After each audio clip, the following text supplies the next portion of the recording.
So this is when she kind of goes into that idea of being on an island and oneness, and what does that mean? And she says, she quotes somebody saying, "No man is an island." She says, "Well, I go on to feel like I think that we are all islands, that we're all swimming in a common sea, because we are all, in a last analysis, alone. No one no one. Oh no, this also, I said this last week. I mean, reading, knowing people are going to listen to it is just what an awful position to put anybody in. But also, this was written in 1955 by a very astute woman, so I'm, trying to read her words out loud. Here we go. How one hates to think of oneself as alone. How one avoids it. It seems to imply rejection or unpopularity. So this idea of like, even if we're alone, like think about that. So, okay, think about this. I love what she's saying. Where I've talked about this on content on Instagram before, where I'm like, do more things by yourself. You don't need to enjoy a fancy dinner with somebody else or all your girlfriends. You know that you can go and be by yourself, that you can do that. They'll let you in. You can go to a movie by yourself. You can go to the park by yourself. Frankly, most places you can go by yourself. And how some people are like, oh my God, I would never. And respectfully, again, it's not a judgment. We're all in our own different places and in our journey, but I would venture to guess, if I asked you more questions, the reason that you wouldn't is because of that you would think it's not that because your experience would be tainted with the idea that everybody else there is going, oh, what a sad little gal.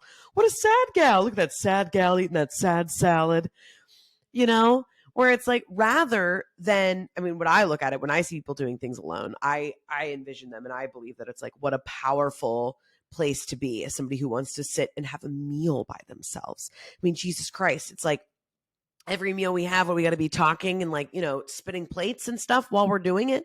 Just eat, manja, sit down, eat the meal. It doesn't have to be a full, Lollapalooza. So I love that she says that of, how one hates to think of oneself as alone, how we avoid it. It seems to imply rejection or unpopularity. We seem so frightened today of being alone that we never let it happen. Y'all, Anne wrote this in 1955. Okay? She says, even if family, friends, and movies should fail, there's still radio or television to fill up the void. Okay. Now, Anne obviously lived past 1955, but I'm like, yeah, Anne, your mind would be blown at scrolling through TikTok.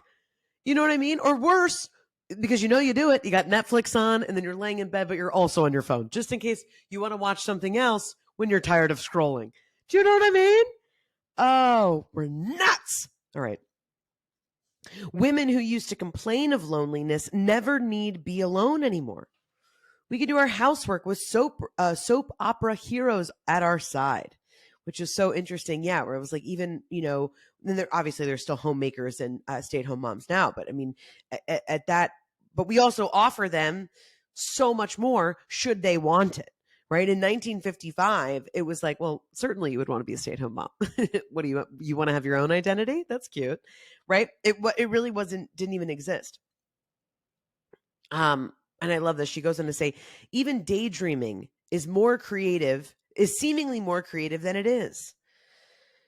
And so she goes on to say, we must relearn to be alone. We must relearn to be alone.